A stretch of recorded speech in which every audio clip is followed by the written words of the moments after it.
Kenekne tokkaren juone ke wagre ha ka tawa nakka ne ke waitunu ne amdagat parage ne ke Chiniyori Hawane Kika Negono Hunchagana Tikwatawai Tana Chiniet Kiwayana Girune Dietoncho Night Waka Ay Chiniwanaktot na Hunchag. I just thought I'd spend a few minutes with you just to talk a little bit about us as human beings and our relationship with the earth.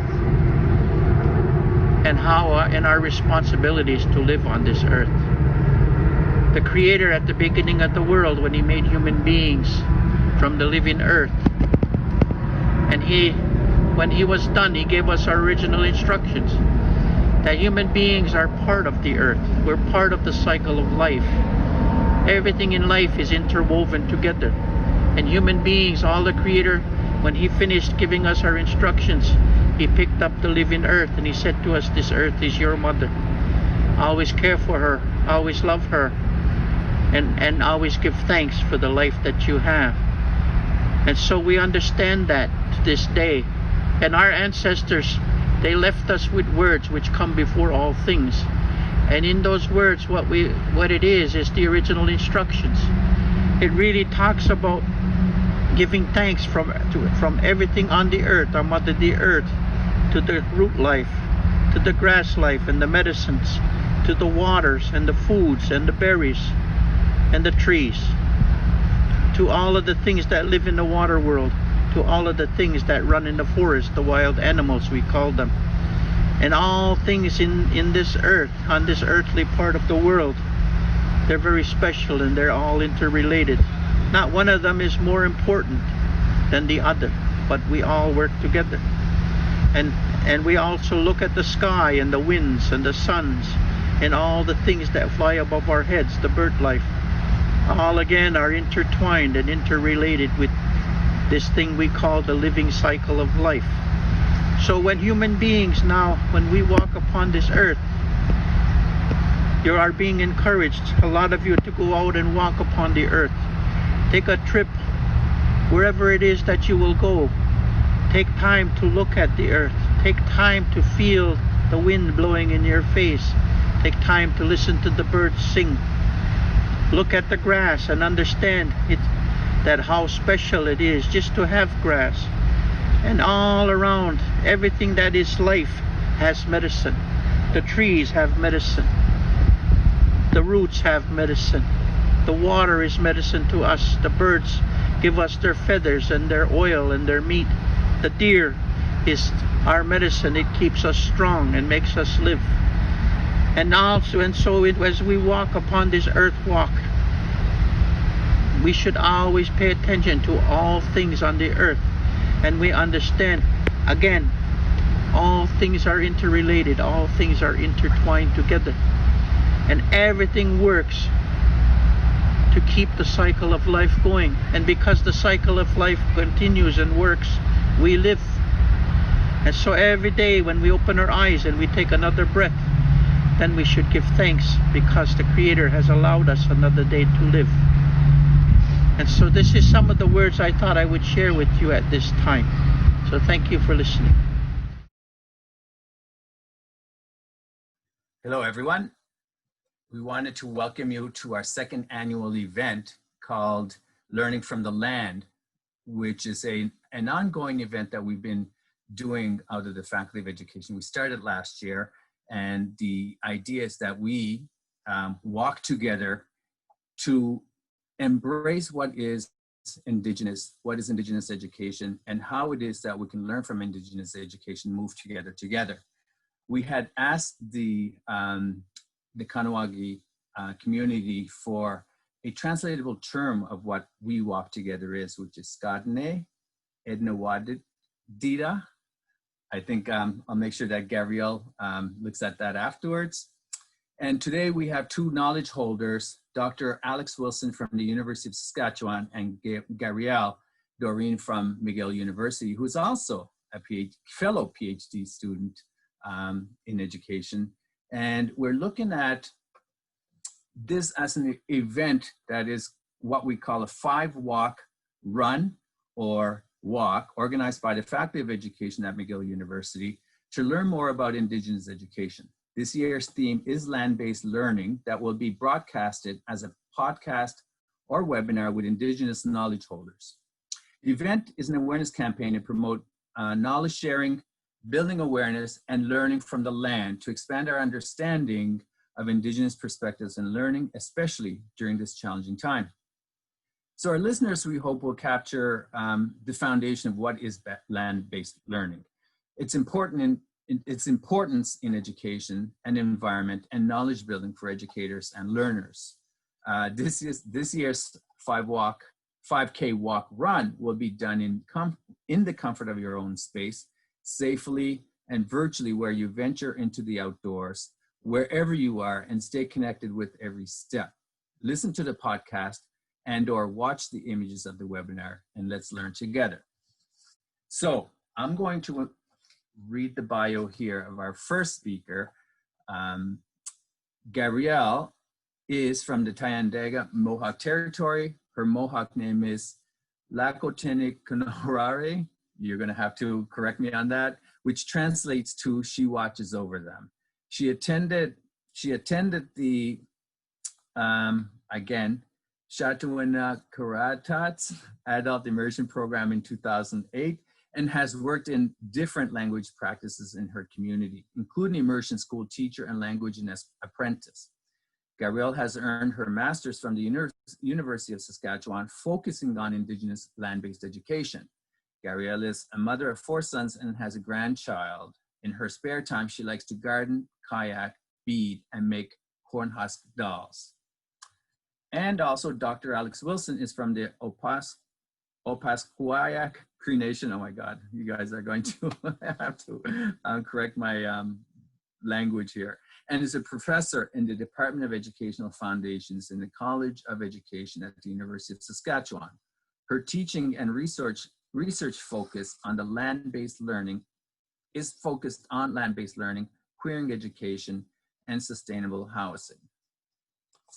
On behalf of the Faculty of Education and McGill University, I welcome you both to our activity here today. My name is John Arceliboy. I'm from the Millbrook First Nation. I am Mi'kmaq, and I am a student in my 3rd year in the PhD of Education at the Department of Integrated Studies in Education at McGill University. So please, let's begin our conversation today about what land-based learning is.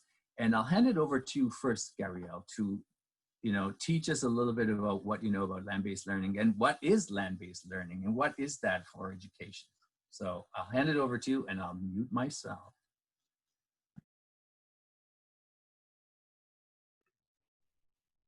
Gwe, sewa gwe go yago don't ni gore yung jats dano tain denega ni de wagano gonna wage ni de girno nua dano what panu harados nega johan jade. I do believe I guess I'll just welcome you all to the land that we are currently recording from, and the university is on traditional Haudenosaunee territory. Yeah. So with that, I'll just get started with my presentation. So I'm going to do share my presentation with you. So just hold on just a second while I get that opened. All right, I do believe it's good. So I'd just like to first start again introducing myself. My name is Gabrielle Doreen, my English name. My Gunyunk Gahaga name is Yago Donnigunare, which means she takes care of them. And that has been pretty much, I was named pretty correctly. I do have 4 children back home. I'm currently a foster mom and a stepmom. And I also have a grandchild, so I have lots of children and to learn from as well. So I thought it would be appropriate to do like a then and now of myself. So this is me growing up, not much different than who I am today, just a little bit, a few more gray hairs, I suppose. It's a little bit about me. I'm just going to keep going here. So I'd just like to answer the first question, I guess, which was, oh, did I do something? Sorry. Something happened. Okay, there we go. I apologize for that. Something else popped up. So what is land-based learning? And for me, land-based learning is contextualized in land and waters and the cosmos. It's based on Indigenous peoples' philosophies, epistemologies, theories of knowledge, ontologies, the nature of being, and how we show our value through offer, through gifting, so our axiology with the land. I believe that our knowledges are found in songs and stories, so that is also included in land-based education. Land-based education incorporates the importance of language and place names. So what land-based education to me is going to be different than somewhere else, because it's all contextualized in the land. Our languages are different. Our languages come from the land, and the land really guides us on those things. So it's important to give reverence back to that land by using those Indigenous place names that are that on the land that we're from, and teach from. Land-based education accepts and reflects gender fluidity. So we know that gender and sexuality is expressed in land, and we can learn from that and decolonize how we think about our roles and responsibilities and our identities. And we can learn a lot from land on how to do that. Land-based education is based on the values of relationality, reciprocity, responsibility to and with human and more than human species. And also land-based education appreciates land as sustenance and medicine. The land, everything that we give thanks to is what we, is to nourish us and to sustain us. And we consider land to our home and to all, and advocate for, it's our responsibility to advocate for land and on behalf of all of its residents, everybody that lives here. We need to consider this our collective home. So the picture that I'm showing that you cannot see, for the viewers that cannot see, it is a turtle, picture of the turtle's back. This is actually the syllabus that I use for my land-based course at McGill. So what it represents, it's a turtle's back, and it has a snapping turtle. Along the edges are 28 different squares, which represent the days. It's an intensive land-based course over one period of 1 month. So the days that are highlighted that were in class are highlighted in the bright green. So it's a calendar, and it also serves as our schedule as well. So I've taken the elements of Ontological that you've heard from Ojigara speaking, and I've translated those concepts of Ontological into topics of Indigenous studies, like all of these things that I've just talked about, into the concepts of land. So for me, that is what land-based education is. Do we want to continue, or shall I continue, or do we want to pass it on to Alex? It's a question I'm putting out there. I feel like I'm like talking a little bit. I need a little rest. I think you can continue, but I can, you know, I think that overview was fantastic, and I also like the way you represented it in that visual there. Oh, thank you. Yeah, thank you, Alex. So I've learned from the best. I've taken a lot of what I've learned in the course at USask and just have really applied it to my own understandings and my own teaching practice. So thank you for acknowledging that. I think the contextualization to your local land is really important, and yeah. It's one thing to just give appreciation to the natural world and to creation, but it's another thing to embrace it and to just live within it and teach within it, right? It's one thing to just say, you know, give our acknowledgements to, but how can we give acknowledgement through action? How can we give acknowledgement through our teaching practices, for me? Yeah, absolutely. And I think that that's one of the things that distinguishes land-based education, Indigenous land-based education. It's because there's not a differentiation between theory and practice. Often they go hand in hand. Exactly. And I think too that our theories, we need to develop those in order to kind of a foundation almost, you know, so that we can as a pathway almost. So yeah, absolutely. all right, I'm just going to continue on with my slide. So the next question that I am answering, or what I'd like to share next, is why is land-based learning an important component in education for Indigenous learners? So for me, in my work and in my research, I've come to know that this is a picture. I'll just describe the picture for those who can't see it. It is it's the work I've done at Gowana'umwe. Starts, if you start in the middle, it's small tiny rocks in a spiral, and as the rocks get bigger and bigger and bigger around the spiral, and then at continuing on with the rocks are the children of the program with their kind of like their heads down, being the rocks themselves, continuing that spiral. So for me, I believe that Indigenous land-based education is an important component in Indigenous learners because for me, I've seen the spiraling in to spiral out. And that's the best way I can describe it. And this picture really kind of shows that image.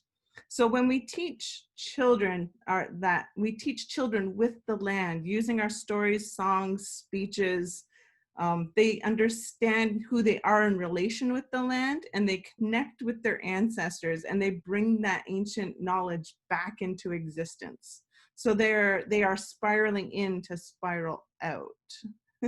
And I have a few examples of that. The one I'd like to share, I guess, is I was teaching at Gowana'umwe, and we were learning about the traditional Haudenosaunee chief names throughout the Confederacy. There's 50 different chiefs, and we're doing recitation and symbolism through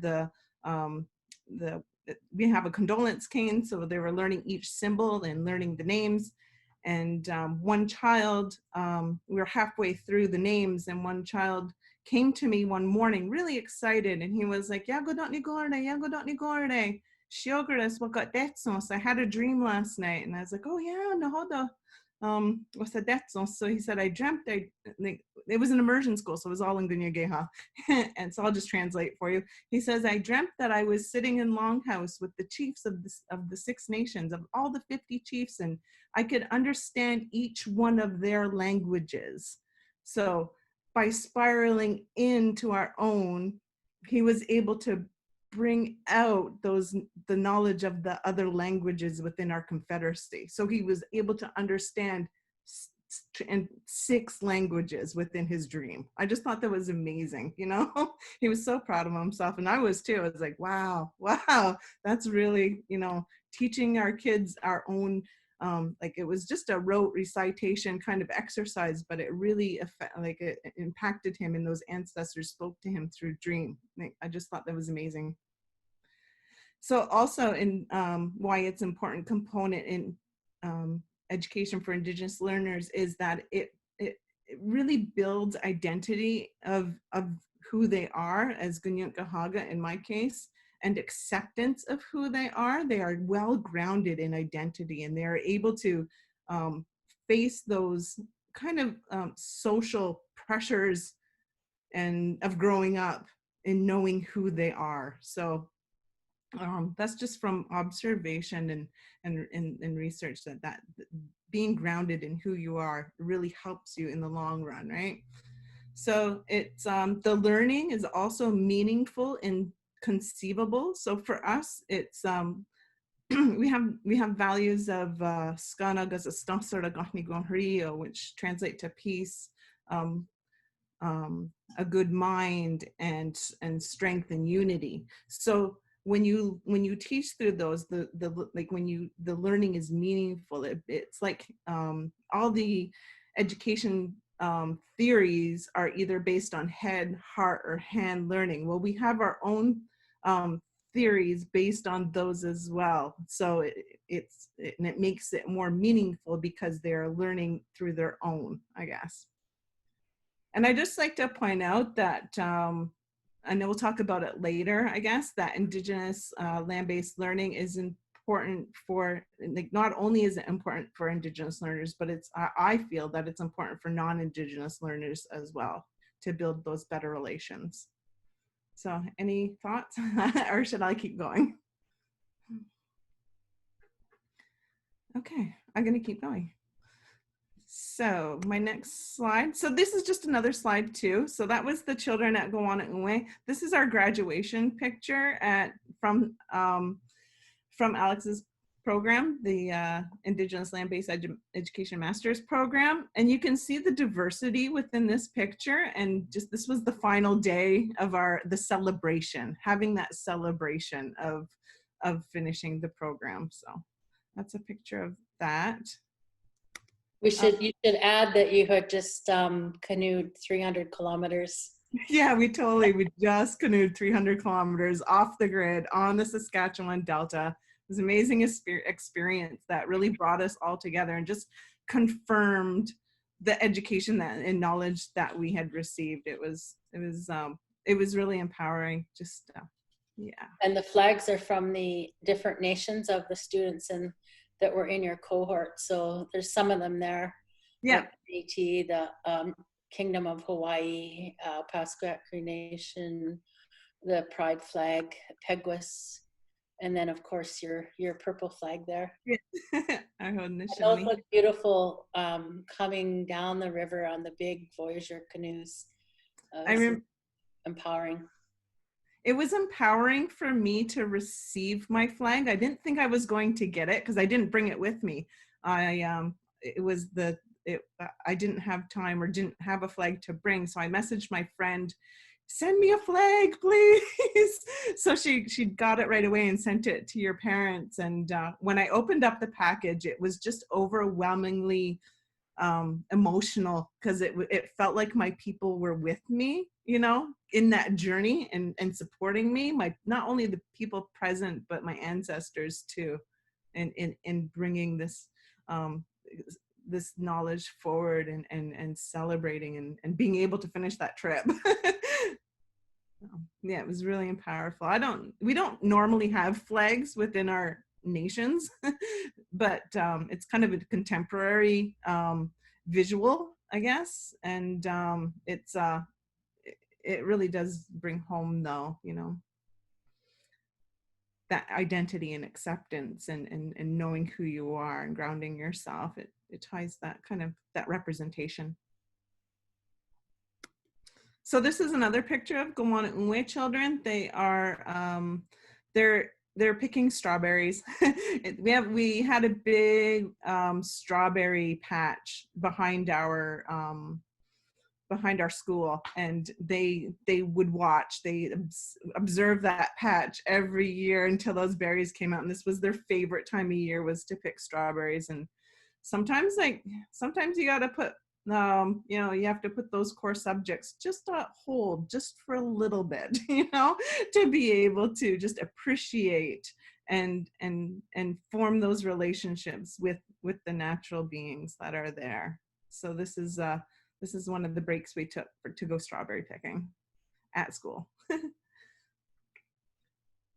I'd just like to also add that it's an important component because, like, again, it is our storytelling. It's our land-based practices and skills such as archery, hunting, planting, sharing, community building, conflict resolution, building listening skills, observation skills, governance with each other and the land. And for us, it's the observance and of cycle of ceremonies and giving thanks and being a part of that cycle.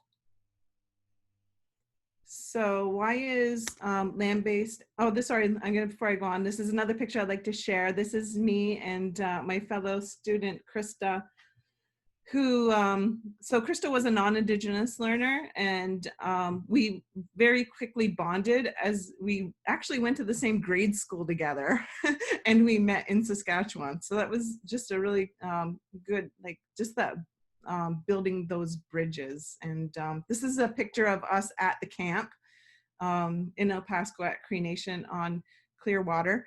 You can see it wasn't always pleasant and sunny. it was rough. There was a lot of bugs, there was a lot of mud, there was a lot of learning. And so I'd just like to bring this picture forward as well. I'm not really sure what we're doing. I think we're discussing a presentation. I recently wrote a paper on my learning experiences, my post-secondary learning experiences. And at the end of the paper, I concluded I've spent more time in a canoe during class than I have in a lecture hall in all of my post-secondary. So it's just one of those, this is not only something that I study, but it's also something that I am deeply a part of. This type of education, this approach to education is something that I've been a part of for a very long time without really knowing it. We're developing it. Oh, sorry. I have my questions there. Oh, no. Oh, is this my? So why? Why is it significant during a time of pandemic? I'm not really sure where my picture went for that, but sorry, I'm not sure. Oh, there we go. Sorry, all the pictures didn't go. So why is it significant during time pandemic? For me, the pandemic has forced us into administering alternative ways of teaching and learning. So we are pushing the walls of the school. That box is getting demolished during this pandemic of being inside of classrooms, sitting at the desk for 8 hours a day. So I think that's why it's significant, because there's space to go outside, like not being able to teach. Unfortunately, I wasn't able to teach my land-based course because it was more earlier on during the pandemic. And I did not have enough time to prepare an online version, and it wasn't safe to bring my students together. So I just like to be forthcoming of that I was not able to teach a land-based course this summer. If I had, I think it would have had to have been within something that was safe for everybody. I'm a visitor of this community, and there's no way I'd want to bring something like the virus to the community. But online, I've seen other communities and families come together to create these learning pods. So I've seen grandparents bring their grandchildren in and to help them with their gardening or to help them with their work, and just creating these learning pods. So really challenging what is education. And I think too, like, we're in a screen age now, so we need to be mindful of that, the use of screens even before the pandemic, and how we can negotiate that relationship, figure out that relationship between ourselves, the land, and now this technology. How can that be grown upon, I guess. But for me, there's this kind of, I've come to learn that the earth needs us to have that relationship, to have a relationship. Like, for just philosophical, why would we exist if the earth didn't need us? So obviously we're here for a purpose. So from my understandings, we're needed to care for, to give thanks, to tell stories, to sing our songs, to advocate for, and to pray for and with the earth. We need the earth so that we can be sustained, so that we have stories, so that we have language, so that we have songs, so that we have something to fight for and pray for. The earth is like 4.5 billion years old, and our survival as people, like, right, is dependent on that relationship and how we can continue that. The earth will continue to survive without us, but currently it needs us, you know? I believe that the earth is sick through climate change and not living sustainability through colonization and through imperialism. This virus, it has life, and it's made of the earth as well. This virus is something that is made of the earth, and it demands respect. It's a wake-up call that our current man-made social and governmental systems and structures that support our living are no longer supporting human life and hurting non-human relatives. It's a total wake-up call. So I could go on with that, but I'm just gonna take a break for a minute. I think we're at a good place to maybe start introducing Dr. Wilson into the part, and we'll go back with you, Gabrielle, afterward to continue the discussion. It's so exciting. I mean, my lack of hairs on my body are prickling up, even though I don't have them, but they're still, I have goose pimples. This is amazing. Stop my Slideshare, sorry. So we'll go ahead with you, Alex, and you can take it from anywhere from that point, and then I'd love to see the images that you have and hear about some of the knowledge that you want to impart with us. Thank you. Yeah, great, and thanks for the invitation to be a part of this. And Gabrielle, thank you for that opening and sharing your what you've been doing there and some of the stuff you did in your master's program and providing some of the context. I'm here in the Opaskwayak Crenation, which is my home territory, and I am Swampy Cree, and we speak the N dialect of Cree over here. I think I've been involved in the master's in land-based education for about 10 years now. So the current cohort will be graduating this fall, although we won't have an in-person celebration, but it is significant because I think that'll be over 80 students that have completed their master's. But of course, land-based education has existed since the beginning of human existence. We just didn't call it that. So it's an ancient form of knowledge. It's just us in relation, as relation with the land and everything that entails. So when we say land-based education, we're also talking about water and the sky and all living things and cycles that contribute to that life. But when we're talking about land-based education in an educational setting or in an educational context, like a university or a K-12 school system, there is a history of a specific kind of form of pedagogy that's developed. So most of us have taken outdoor ed because it was part of our curriculum, maybe where you learn how to snowshoe or go cross-country skiing or use a compass or something like that. And then there's other things like environmental ed that's becoming more popular. And then place-based education also is similar, but its focus is more on place. So the context of a specific place in time. So that could be in a city, it could be anywhere really, but it's that a place, it could be a building even.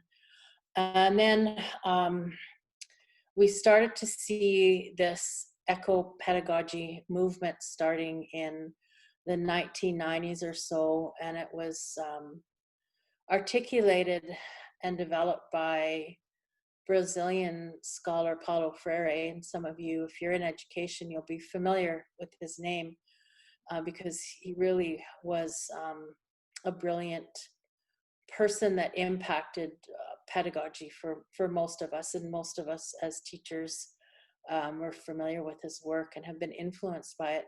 And that eco-pedagogy that he was writing about and referring to was in response to the shifting of the climate on the earth and the need to train or to teach students or learners to be global citizens, and to teach kind of a caring about the earth, and to teach people about how oppression is linked to capitalism and how that has led to the destruction not only of lands and waters, but also the destruction of different types of knowledge systems.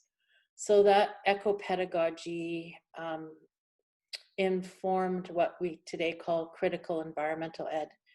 And there are different schools or different universities that take that approach in their pedagogy, where they are learning about land, learning about climate, but also learning about the, you know, colonial structures that exist and power dynamics that interplay in our relation with the environment. So what is Indigenous land-based education then, if all these other forms kind of exist out there?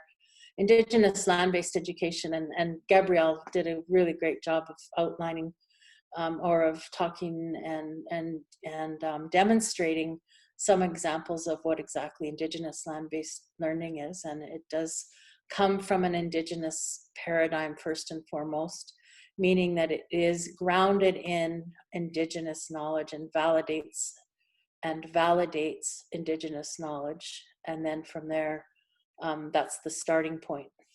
So I also show some slides as well, and they will give some context for Indigenous land-based learning in this region where I'm from. And so as I'm talking through these, as you're listening, you can also think about the land where you live, or maybe where you used to live, where you grew up, and think about parallels or think about examples from your territory that might be similar or maybe a little bit different, but how those all kind of relate to your life, and how those could be shared as pedagogy for land-based learners. So I'm putting up my PowerPoint slide here. It is, I know it takes a couple of seconds, but what you will be seeing is an aerial photograph of one section of the Saskatchewan River Delta. And as Gabrielle mentioned, we paddled this from the E.B. Campbell Dam to Opaskwayak Crenation, which is where I am here. So since the last ice age, this delta has remained relatively the same. Of course, there's seasonal changes and there have been some impacts, and I'll talk about those more, but this is generally what it looks like. There are over 100,000 lakes in Manitoba, and in the north here, it's boreal forest and lakes and rivers and streams. And if people fly over, they're kind of amazed that we actually live down there, because all you can really see is water with a little bit of trees. But that's the river systems that sustained us and sustained life for, you know, not just 100, 200, 300, but thousands of years. And in fact, we have stories that date back to the last ice age 10,000 years ago, and even one before that 20,000 years ago. So that's how intimate and powerful our connection with land is, and still is. So it's really the core of who we are as Cree people here, but as other Indigenous people as well have similar stories like that. And you can see that going back to that photograph of the Saskatchewan Delta, I just want to say that it's one of the largest freshwater deltas on the planet, but it's also the #1 endangered. So it rivals the Amazon River Delta in size and magnitude, and also that it's becoming endangered very quickly because of clear cutting and other things. But below the Saskatchewan River system, there's another river system underground. So Amazon also has that. So even though the landscape on top has changed, the under the water, under the land, may not have changed so much over the past, you know, tens of thousands of years. And of course, we have stories of beings that go between both of those water systems, below the water, underground, and then the one on top here. So when we were mapping this territory, you know, 300 years ago, it was very different than the way we map today. So we would have mapped it, again, as Gabrielle said, through stories, through songs, through markers, through birch bark, through writing on rocks or painting on rocks, through canes or different items that we would use to record stories and significant points. All of that were ways that we mapped our territory. And then today we see, I'm showing a slide now of the colonial map of the Prairie Provinces, Manitoba, Saskatchewan, and Alberta. So for one, it's the province, the area is divided now by these colonial borders using longitude and latitude. And on the left map, you can see the size of the Saskatchewan River Delta, spanning from the Rockies on the west, going all the way to the east to Lake Winnipeg. So we're connected to Lake Winnipeg, and Lake Winnipeg is the 10th largest freshwater lake on the planet, #1 endangered, because of phosphates from farms that are draining into that lake. The other thing that this whole system is impacted by is hydro development. So there's the E.B. Campbell Dam that I mentioned, and then there's the Grand Rapids Hydro Dam also. And all of that has flooded and changed the territory. Pollution that spills into the waterways impacts the water and the life along it.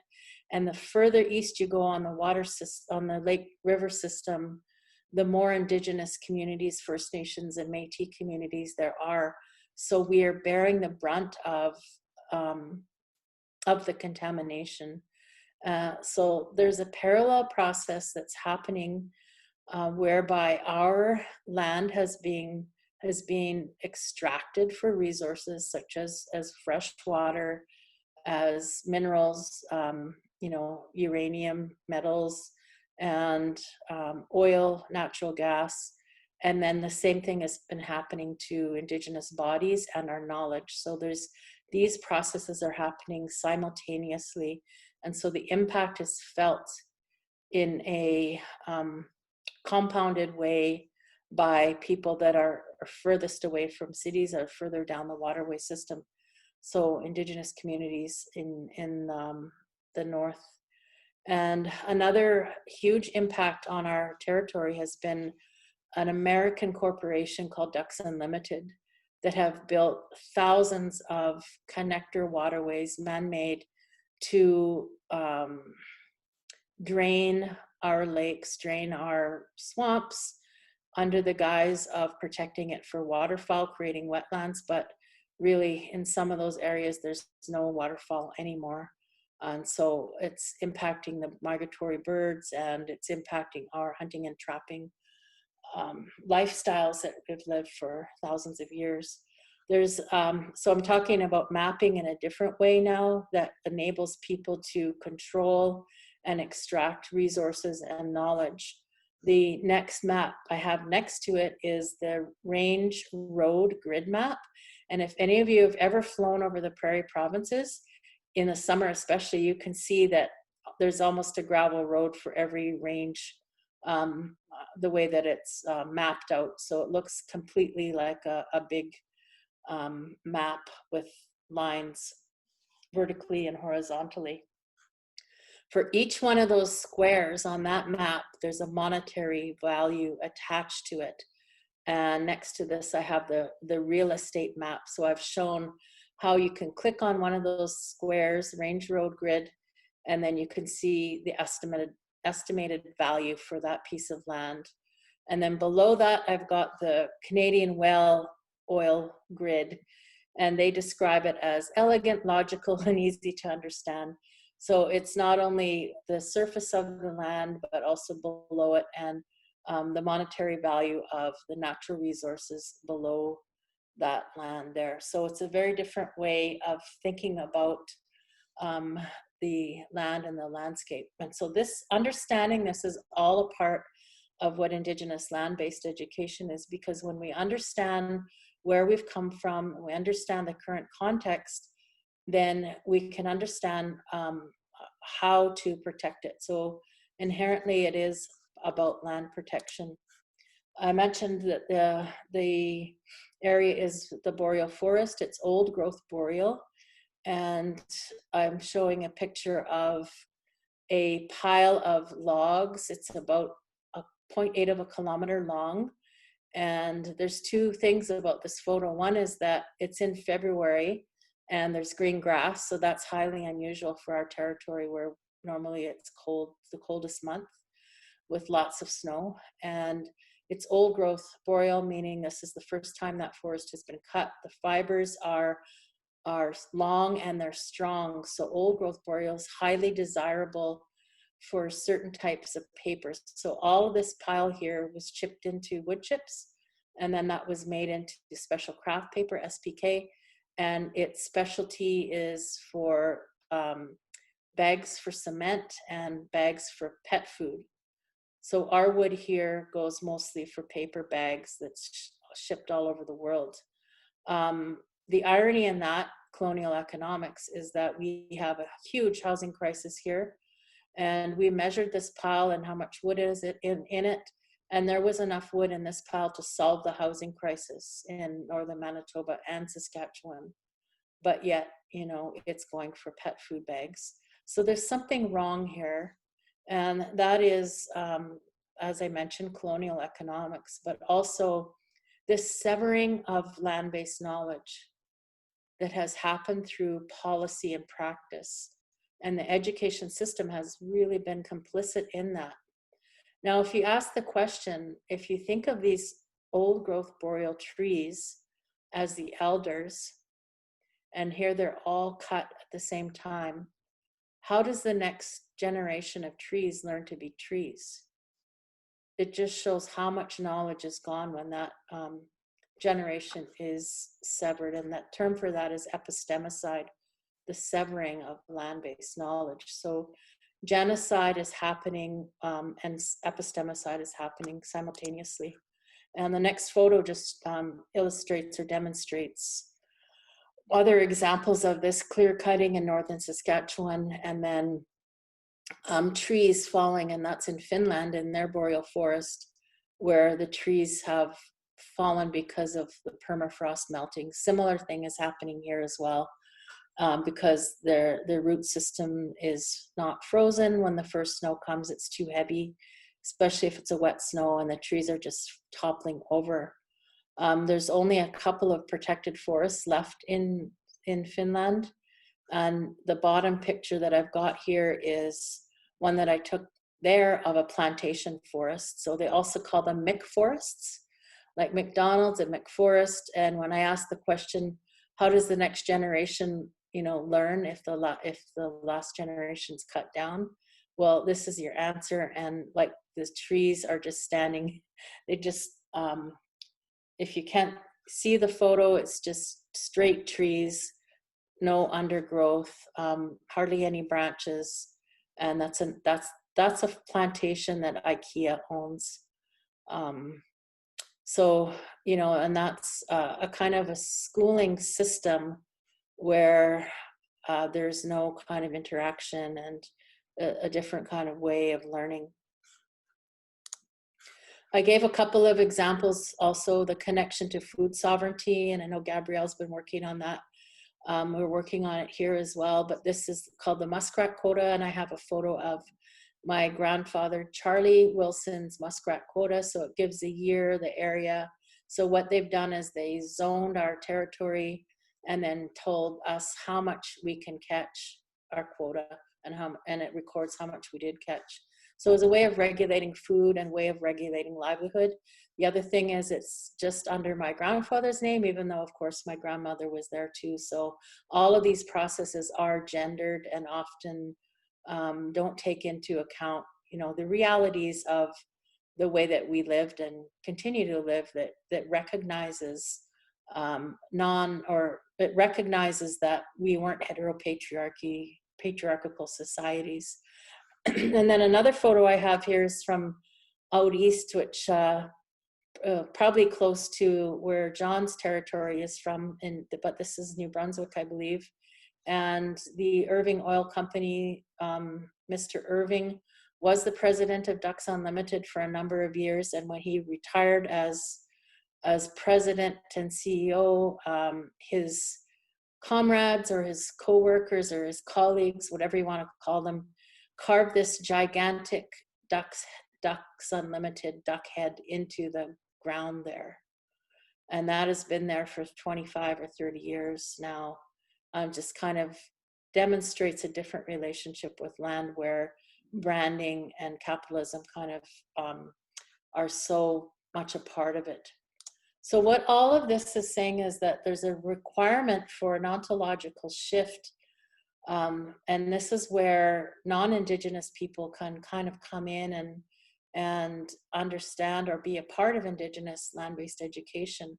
So within a Western kind of framework, it's self in relation. You hear that? It's how you relate, or what type of relationship you have with others, other beings, with thoughts and all of that. But the ontological shift to an Indigenous paradigm is understanding yourself as relation.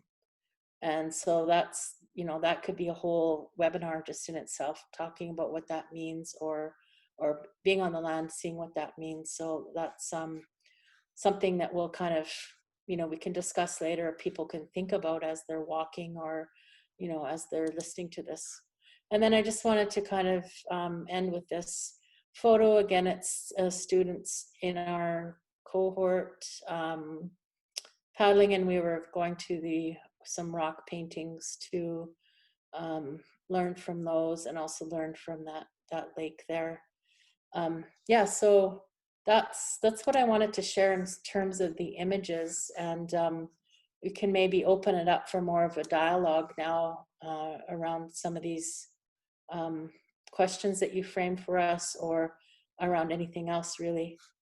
I should also add, there is a real critical importance of land-based and Indigenous land-based education right now because of the climate crisis, and because of the increase in the visibility of racism. So really it is a way for us to sustain and maintain life at this point.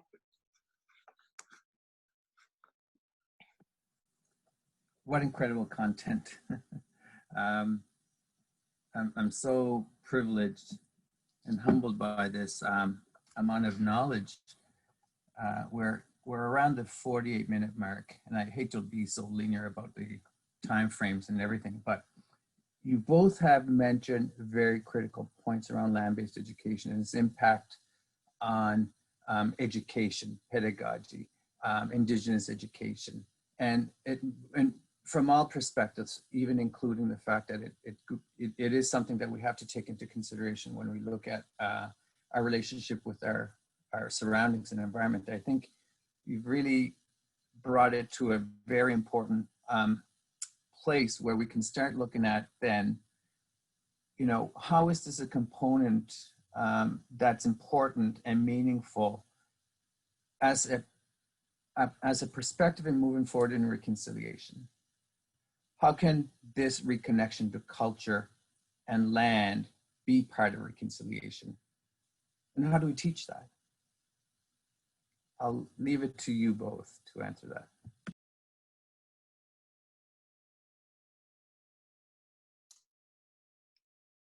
Well, I think one of the main things is just what I said, is because we're in this time of crisis right now.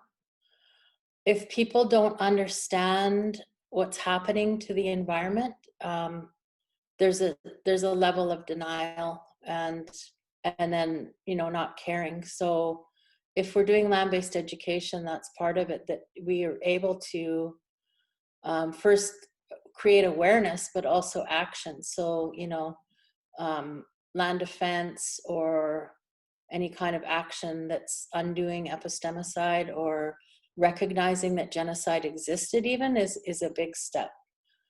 Because for so many years, people, you know, they didn't even believe survivors of residential school, and there's still some that don't. So, you know, we have to have that level of awareness even, so that could be a starting place.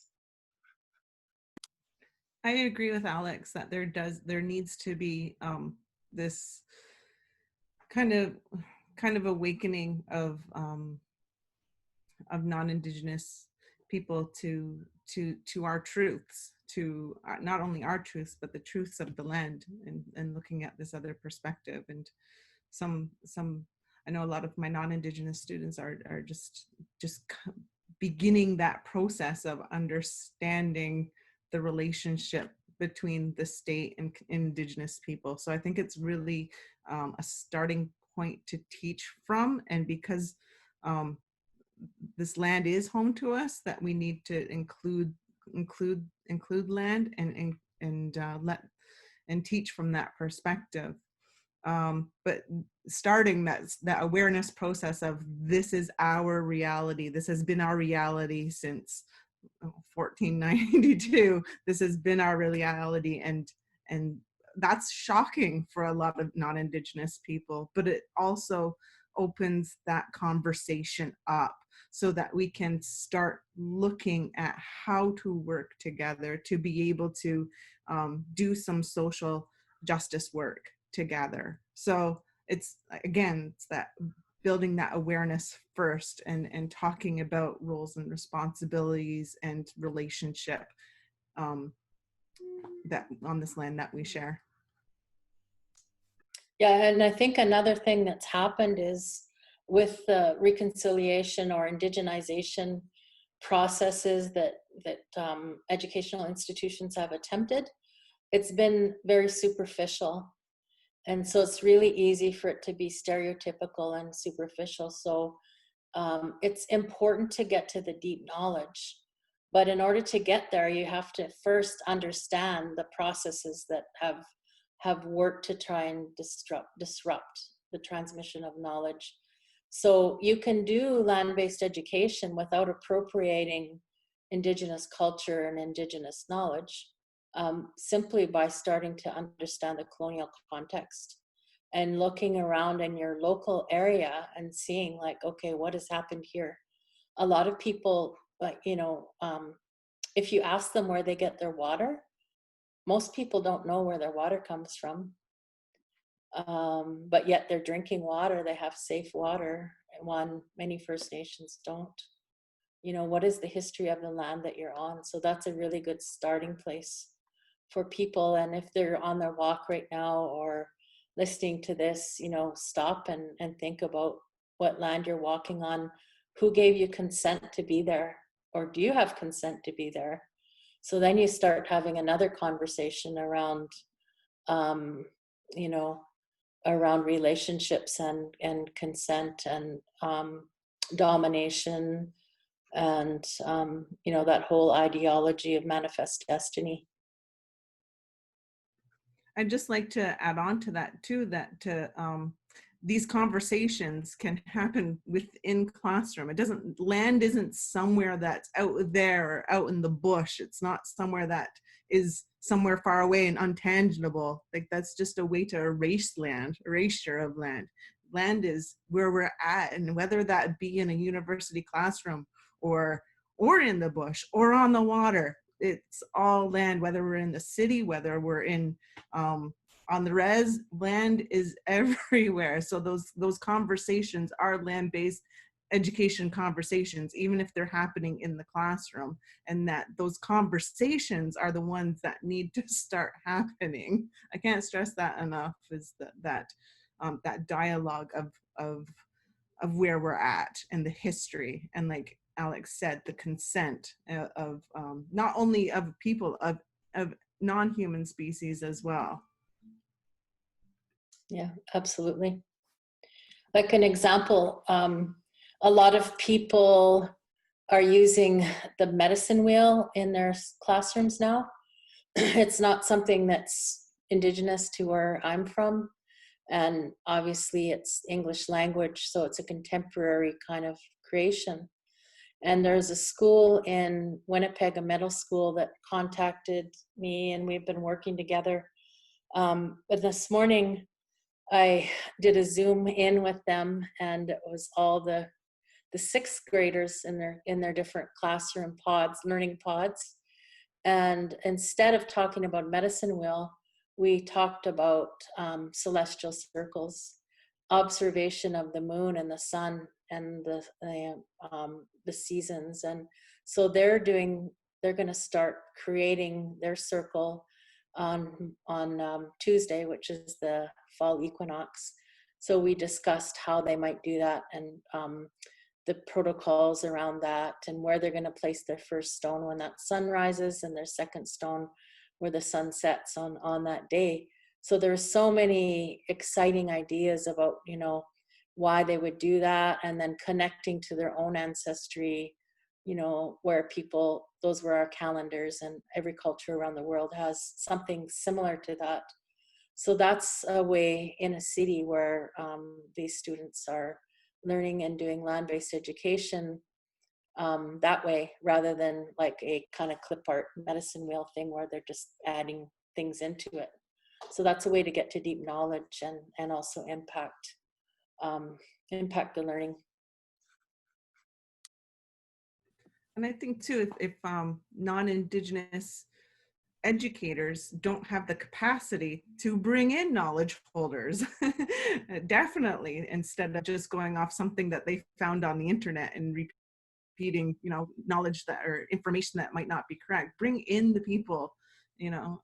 We can't, as Indigenous people, we can't expect non-Indigenous people to know about us if we don't teach about us. We can't expect them to accept our knowledges and accept who we are and our histories if we don't teach them. So I think as non-Indigenous people too, we do have an element of educating others, but we shouldn't be carrying that burden all by ourselves. I think it needs to be a shared burden, but there is some element of, yes, do some research, find out some stuff from yourself, but also have those conversations so that you're getting the research, the right information. Ask those people to come in and pay them and respect them and give reciprocity, not just as to someone else to do your work. If I could just, you know, even the word burden, it shouldn't be a burden altogether, right? As we learn all these things. As you were mentioning all these important things about, you know, how we learn and where we come from and where we are. When I lived in Eskasoni First Nation as a child, we didn't have names of roads. and the road that I lived on, a dirt road, later when I was in grade 7 in a non-Indigenous school, they would ask me, and even today still, when you're doing passwords, what was the name of the first street that you lived on? And I say, Outdig, which is a Mi'kmaq word for the road.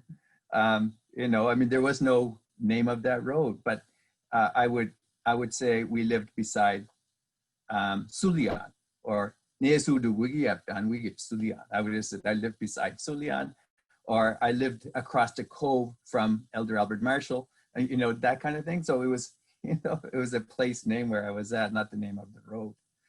So it was really bizarre for my grade 7 teacher to ask, what do you mean you lived on a road?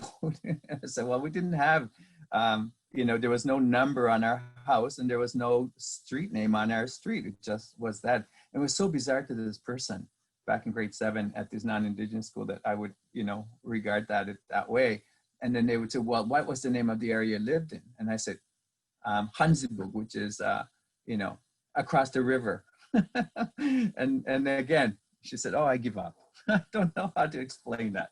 But I would never change that sense of where I come from and how we learn about who we are. So it comes down to that point, I think, is understanding who we are and what we do. It's the doing and being is part of that Indigenous education perspective. That's land-based. It develops who I am as a person, as well as my epistemology, my source of knowledge, my source of language. and how that moves forward as an educator myself and a potential researcher in the future at McGill.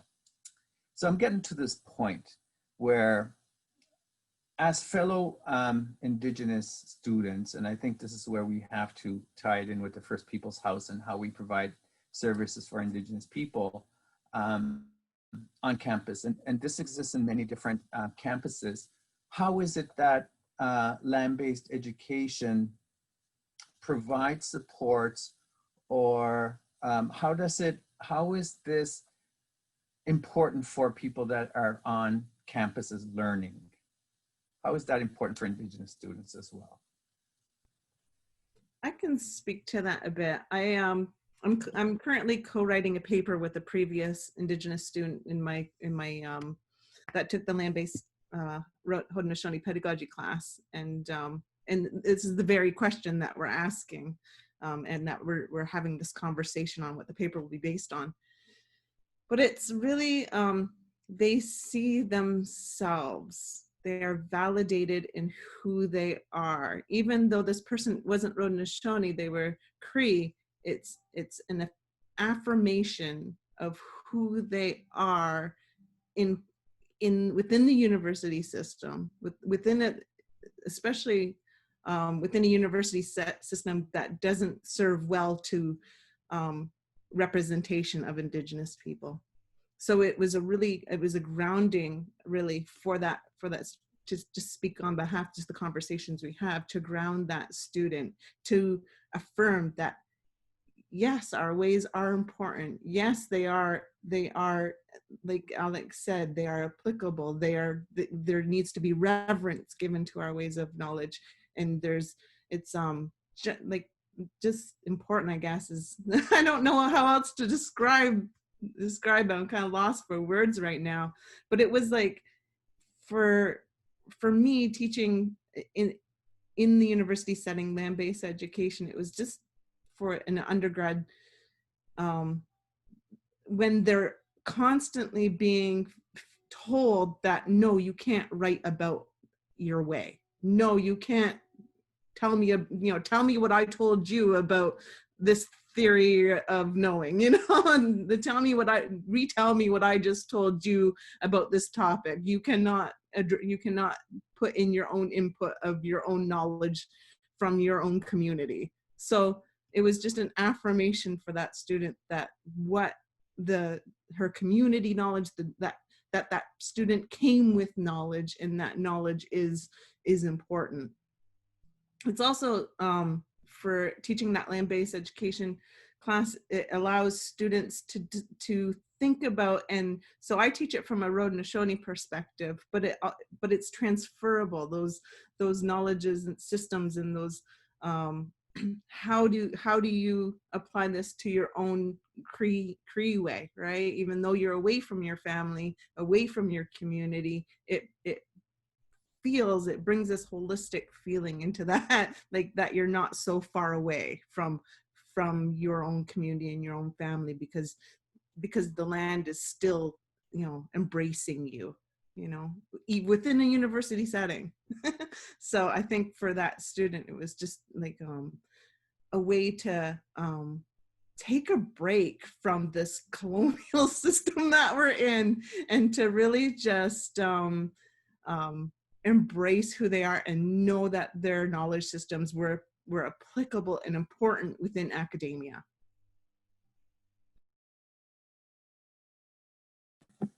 And you, Alex, what do you think? Oh yeah, I totally agree with what she's saying, and I, can think of many examples.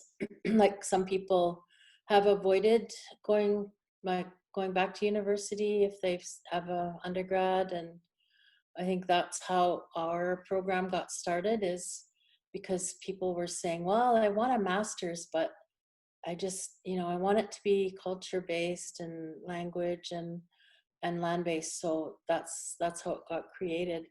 And we're able to do that within some university spaces. And sometimes it's difficult, but other times, just go ahead and do it. And we have the right to an education in whatever form we choose. So some people, they're not into land-based, that's fine. But we have that right. And to remember that all of these institutions are built on our land. So part of this land back movement is really about having the right to our knowledge back, or having the right to continue the transmission of knowledge wherever that may be. I'll just, I think we've captured quite a bit of content here. It's going to be so valuable for a lot of people and our listeners of this webinar and podcast, and see the images when it permits for people to see that. But your descriptions were very important as well. I think the last little tidbit that I'd like to ask you as an advice to, fellow educators out there, what would you advise them about land-based learning and in application, or in curricula, or in development of research, or even just taking on the content to, begin a reconciliation process with others? What would you say is your last bit of advice to close off our podcast? Mine would be that land-based can't be done online. So just to be aware of that, because now they might say, well, you did this online, so why don't we just keep doing it? No, this is just an emergency situation because of COVID. But of course, there can be resources that we can use that are online. But, that's the one bit of advice, is like, we need to continue to disconnect from these devices that all of us use.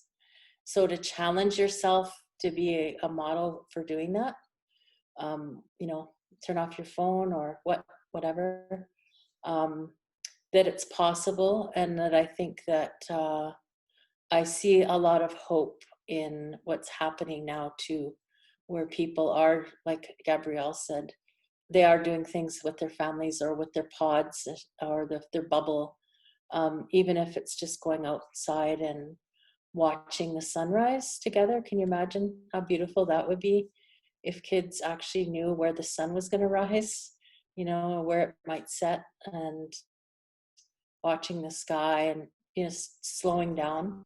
So there's kind of a slow pedagogy too. So that would be my advice, is just do the micro travel. You don't have to go somewhere, just travel around your yard, or outside your apartment building, or look up even.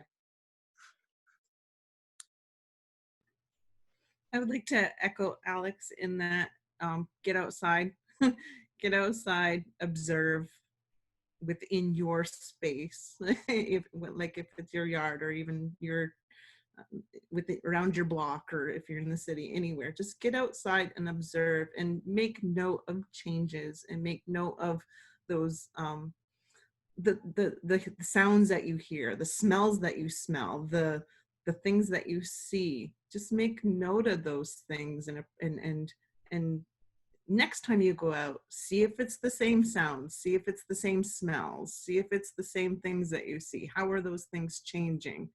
And just start at home, start within yourself to grow that appreciation, and then reach out from there. Start talking to your families, start asking your family's history about their connection to land, where they came from, their homelands, if it's not from there, or if your family is displaced from your homelands, like for us, we're displaced from our homelands in the valley. Do a little bit of talking with your families, expand that, and then from there expand to your community, and how you can, as a community, make some changes, and how as a community you can come together to celebrate and to give reverence to. And then from there, just keep growing and talking and challenging these dominant beliefs. And that would be my advice. Start from home and grow out. Start with yourself and grow out. Look at the past, look at the present, look at the future.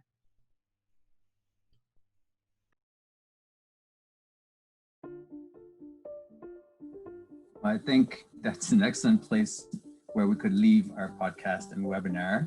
I just want to make sure to acknowledge Michael's support on this and the Faculty of Education support from McGill, who's supported this webinar and podcast.